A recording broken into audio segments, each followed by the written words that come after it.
sejahtera bagi kita sekalian. Shalom, Om Swastiastu, Namo Buddhaya.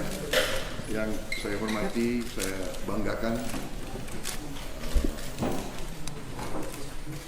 Jenderal TNI Purnawirawan Wiranto beserta kawan-kawan rombongan yang beliau ajak sini. Saya atas nama pribadi dan atas nama keluarga besar Gerindra mengucapkan terima kasih atas kehormatan yang besar diberikan kepada kami. Bapak pernah janji mau ke atas tahun yang lalu, alhamdulillah kesampaian Pak, walaupun jalannya jauh. Jalannya jauh. Saya sampai katakan orang kalau mau sampai ke sini berarti ya niatnya benar-benar ingin menjadi sahabat sejati. Kira-kira begitu.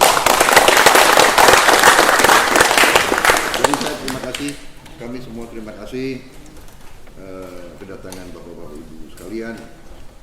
Ini kita sebut atau saya sebut sebagai padepokan. Karena di sini sebenarnya adalah tempat pendidikan, Pak. Jadi kita di sini bisa menerima dan melatih biasanya sampai dengan pernah 1.200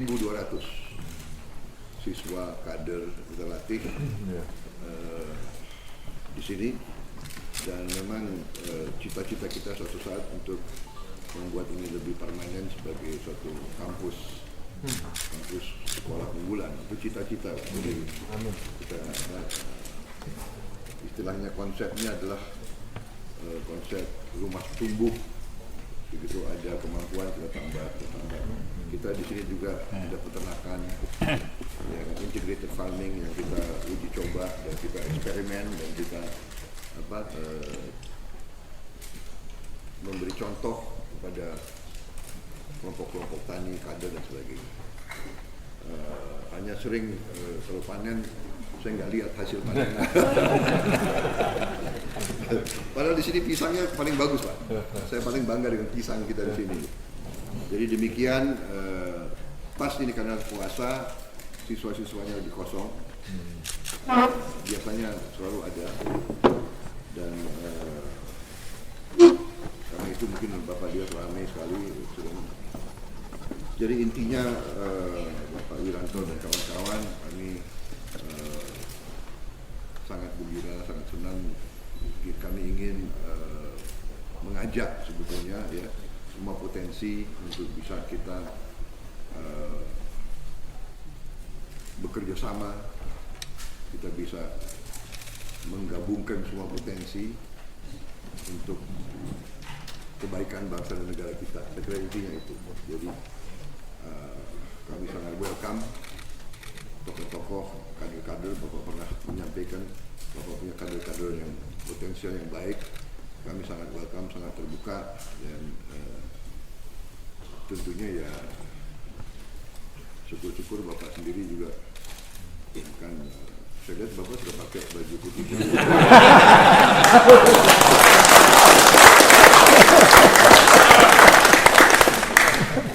Bapak didaulat, Pak. Didaulat. Jadi itu saya kira penting, Pak. Saya kira bangsa dan negara harus lihat pemimpin-pemimpinnya itu kompak, bersatu. Ya. Kita sudah cukup, Pak. Kan? Pengalaman. Selalu selalu diadu-adu dan sebagainya, ya kan. Nah, ini saya kira kalau saya dan Bapak muncul, apalagi muncul di panggung yang sama, Pak, itu sejuk, Pak, rasanya semua orang.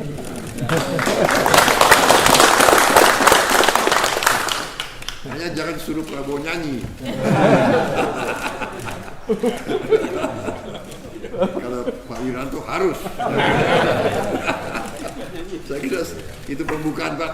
Saya kira demikian, Pak. Terima kasih, Pak. Baiklah ya.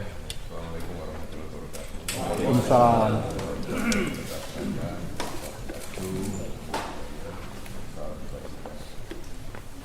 Yang saya hormati dan banggakan Bapak Ibu, dan seluruh keluarga besar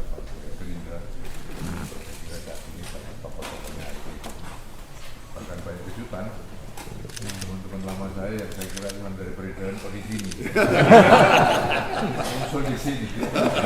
Tapi saya bersyukur ya, betul Pak Presiden mengatakan bahwa saya pernah berjanji ya untuk ke Padepokan sini, Padepokan apa? Garuda Yaksa. Tahun lalu, tapi karena ada COVID dan sebagainya tertunda sampai sekarang. Tapi ya, lebih baik terlambat dan daripada tidak. Dan niat saya memang betul-betul ingin bersilaturahim dengan Pak Prabowo. Ya.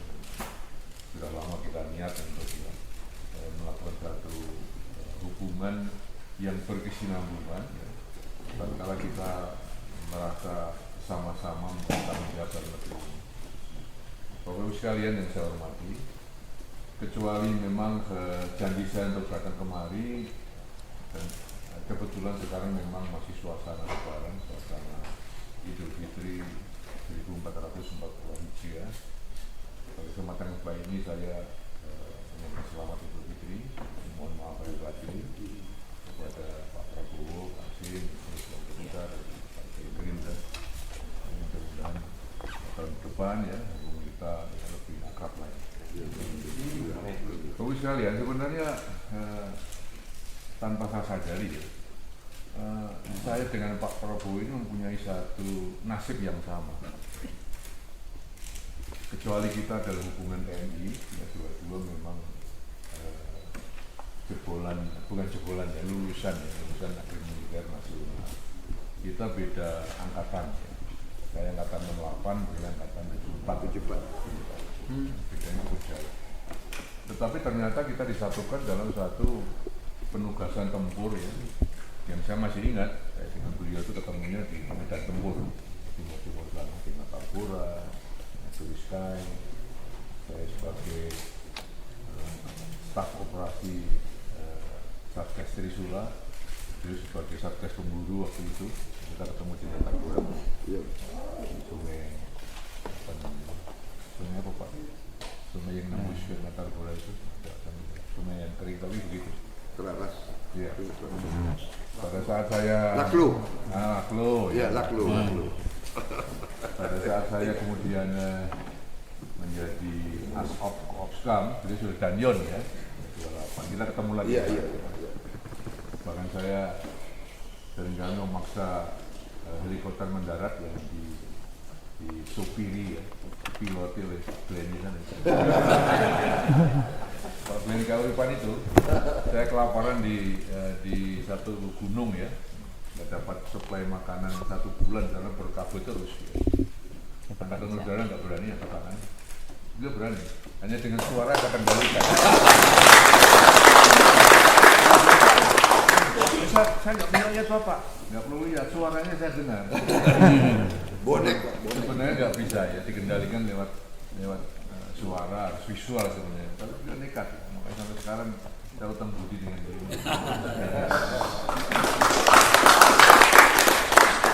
Nah, kecuali itu bagus sekalian, saya juga disatukan dalam satu pengalaman penugasan yang sama. Saya mantan Pak Kostrat, dia juga Pak Kostrat.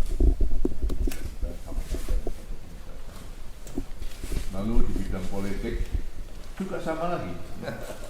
Saya mengawali politik bersama beliau ikut konvensi Partai Golkar. Walaupun yang untung bukan kita, yang untung Golkar. Tapi paling tidak ya kita punya pengalaman pertama sebagai peserta konvensi Partai Golkar. Masih lagi pengalaman yang sama. Yang bikin partai, belum bikin partai. Yang bikin partai Hanura, belum bikin partai Gerindra. Waktu itu saya masih ingat tahun-tahun awal 2008, 2009 partai kita bersaing dalam konteks yang sehat, bersaing membesarkan partai, dan kita selalu salip-salipan dalam konteks survei. Dan tentunya saya selamat Pak Prabowo ya. Partai Gerindra ternyata kegigihan yang luar biasa dan mampu untuk masuk dalam papan atas partai di Indonesia. Kita sama pengalaman, tidak mudah bikin partai dari awal, dari nol ya, berjuang terus. Ya nggak usah saya sebutkan bagaimana susah paling yang berat kan. Sangat sangat senang dan selamat bahwa Partai Gerindra akhirnya bisa lolos ya. Masuk dalam satu posisi yang sangat terhormat. Apa napas? Untung ada Pak Hashim. Iya. Tapi saya melaporkan ya sangat menyesal bahwa saya dengan adanya satu dan lain hal yang terpaksa melepaskan ya Partai Hanura karena sistem navigasinya yang saya lihat sudah berubah sehingga saya dengan ikhlas melepaskan Partai Hanura. Tapi itu pun merupakan satu pengalaman yang berharga bagi saya. Dan Pak Prabowo ketahui bahwa yang ikut saya masih banyak, baik di pusat maupun bawah. Sehingga saya kemudian tanya mereka apakah masih punya hasrat ya untuk berjuang dalam perpolitikan nasional, dan rata-rata mereka siap kalau ada perintah. Saya katakan jangan ada perintah. Ini masuk partai itu bukan perintah seperti tentara, tapi aspirasi Anda bagaimana? Aspirasi Anda cenderung kepada partai yang bagaimana? Secara demokratis saya kumpulkan mereka, karena saya juga tidak ingin mereka berhenti berjuang karena saya melepaskan satu partai politik. Sedangkan saya tahu bahwa banyak partai politik yang baik. Saya tahu perjuangannya betul-betul murni untuk kebaikan negeri yang kita cintai. Ternyata memang yang cenderung basic nasionalisme itu memilih Gerindra. Teman-teman yang lebih banyak bernafaskan agamis ya, Islam terutama, saya serahkan untuk bisa berkiprah di Partai Persatuan Pembangunan yang tadi siang yang saya serahkan ke Pak Mardiono. Kemudian maka saya juga ingin supaya kader-kader terbaik yang saya miliki itu tidak berhenti berjuang dan hanya karena bukan bubarnya, tapi karena tempat perjuangan mereka ya, sudah dilepaskan, tapi ternyata ada satu kekuatan lain yang menampung mereka untuk terus melanjutkan perjuangan. Terima kasih Pak Prabowo karena Bapak tadi sudah menyatakan bahwa sangat tulus ya, untuk menerima perjuangan mereka. Ternyata mereka sangat potensial untuk ikut berjuang bersama Partai Gerindra. Jelas sekali yang saya hormati, mengapa saya condong ke Partai Gerindra, bukan partai asas nasionalisme ya. Karena memang saya melihat bahwa Partai Gerindra ini betul-betul menghormati, menghargai para pendahulu kita, para founding fathers. Mengapa demikian? Karena sebenarnya founding fathers kita itu kan secara tidak langsung berpesan yang dikukuhkan dalam pembukaan Undang-Undang Dasar 1945, terutama alinea kedua. Bunyinya jelas sekali Pak, dan saya paham betul bahwa sesungguhnya perjuangan kemerdekaan Indonesia sudah sampailah ke saat yang berbahagia.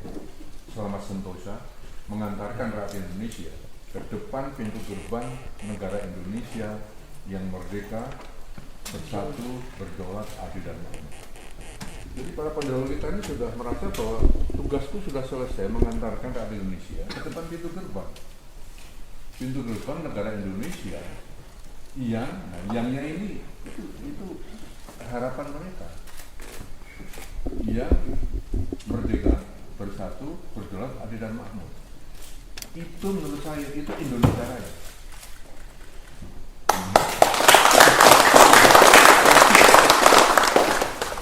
Itu disingkat Indonesia Raya. Indonesia Raya itu Indonesia yang bersatu, berdaulat, adil dan makmur.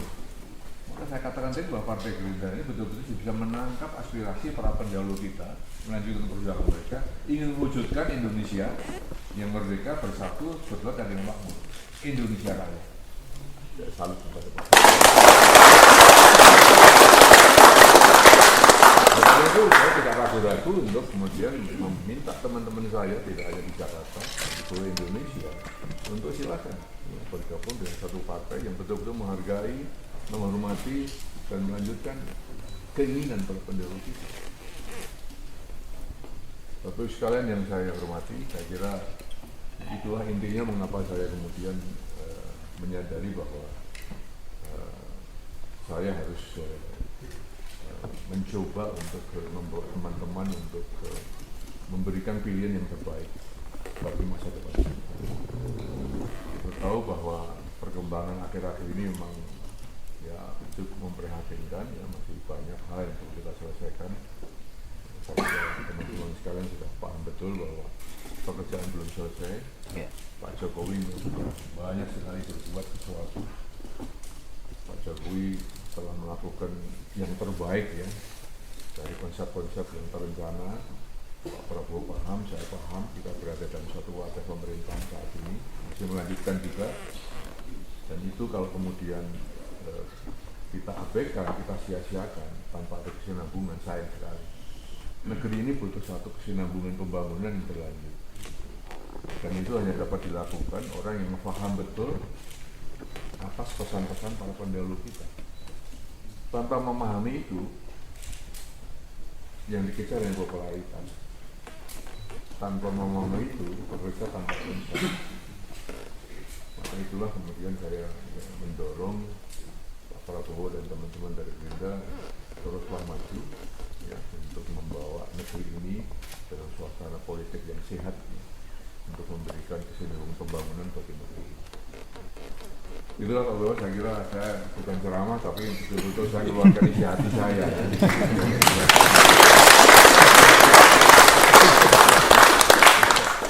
Saya sudah cukup lama mendampingi Presiden 5 kali, dari mulai Pak Harto, Pak Habibie, Gus Dur, ya, kemudian Pak Bu Mega sebentar, kemudian Pak Jokowi. Paham betul apa yang harus dilakukan para presiden. Sehingga waktu itu saya juga berasal dari presiden, tapi sudah cukup. Ya. Sekarang adik saya, sahabat saya, kolega saya, silakan.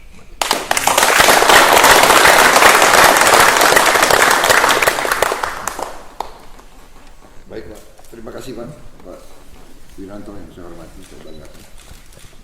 Kalau Bapak sudah pernah mendampingi 5 presiden, saya mohon Bapak juga mendampingi presiden ke-6.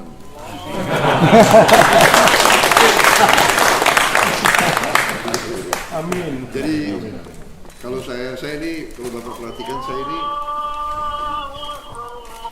saya ini hobi saya kan sejarah.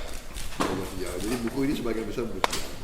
Dari pemahaman saya tentang sejarah dan kajian-kajian, dikatakan bahwa negara itu sukses, bangkit dan bertahan lama kalau elitnya bisa kerjasama.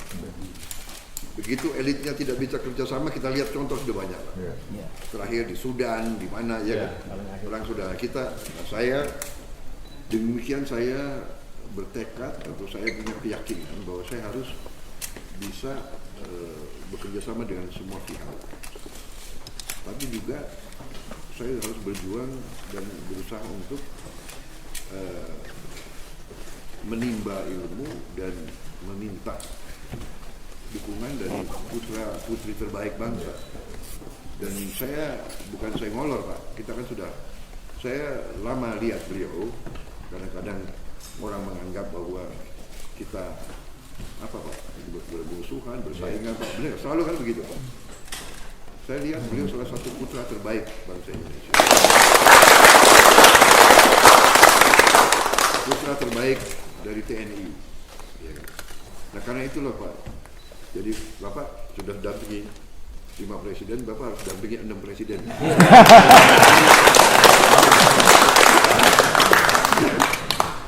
Kita daulat Pak, Bapak didaulat, Bapak bukan diminta, Bapak didaulat.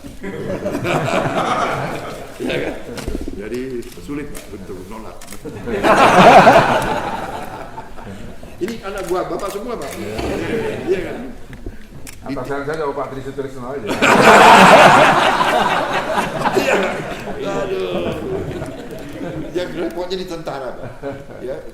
sekali komandan itu komandan terus, sekali panglima terus Pak. Itu jadi, saya kira demikian Pak. Terima kasih, hormatan besar ya. Jadi saya kira kunjungan ini historis Pak, bersejarah, nanti dicatat ya, dan membawa suatu dampak yang positif ke semua, benar kan? Jadi kita harus belajar Pak. Ya, dari pengalaman saya juga minta maaf Pak, waktu saya anak buah Bapak mungkin saya macam-macam gitu Pak.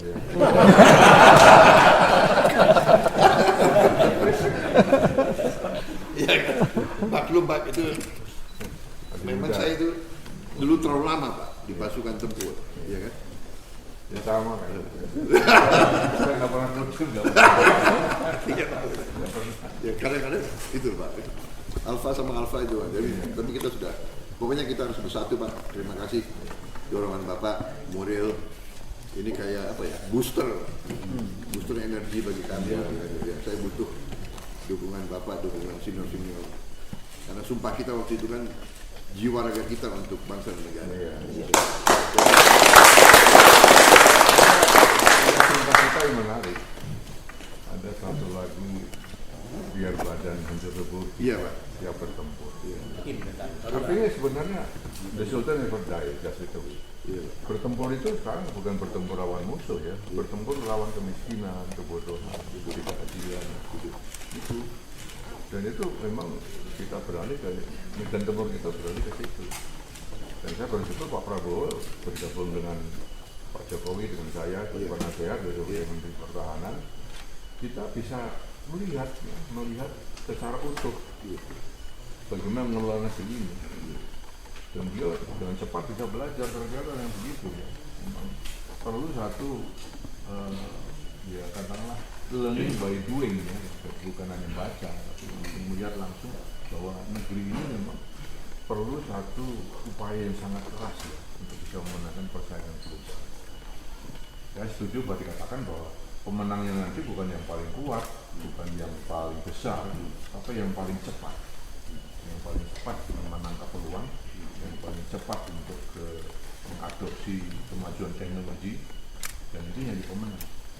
Dan saya yakin Pak Prabowo juga sekarang dengan adanya percepatan pengadaan alutsista, saya yakin bahwa kemungkinan sama dengan saya. Tanpa ada akselerasi seperti itu, kita tertinggal. Karena sebenarnya pengadaan alutsista itu sebenarnya kan transfer teknologi. Dengan transfer teknologi maka kita mempercepat kemampuan kita untuk menangkap peluang-peluang yang akibat kemajuan teknologi yang luar biasa. Itu Pak, saya kira kita banyak kesepahaman yang kalau nanti kita banyak berbincang kita bisa ada satu simbol ya, simbiosis mutualisme biasa kepada satu konspirasi yang benar, konspirasi yang baik untuk mengatur negeri ini. Saya juga sekarang sebagai Ketua Dewan Pertimbangan Presiden, maaf para wartawan ya, saya nggak bisa, banyak wartawan undang saya ngomong tapi nggak boleh ngomong saya, ya memang undang-undangnya begitu, dilarang untuk menyampaikan apa-apa yang disampaikan kepada Presiden, itu undang-undangnya. Dilarang menjadi pengurus partai politik, dilarang menjadi direktur perusahaan, dilarang menjadi komisaris perusahaan, dilarang berbicara tentang apa yang disampaikan Presiden. Semua tak sampaikan ke Presiden, ya berarti saya nggak boleh ngomong semuanya kan begitu. Banyak yang minta ya podcast yang saya bicara, tapi sementara bukan saya tidak menghargai permintaan para wartawan, tapi undang-undang nggak membolehkan. Tapi ya ini saya banyak ngomong.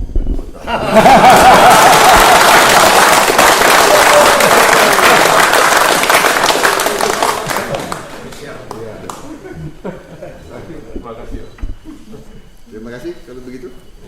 Ya, kita ada beberapa tradisi Pak di sini, di mana saya berusaha untuk meneruskan, karena kadang hal-hal ya mungkin dianggap sudah nggak lazim, tapi kita tetap upacara-upacara kita tetap acara penurunan bendera, kami mohon Bapak berkenan untuk ikut kami dalam. Saya kira begitu Pak. Terima kasih.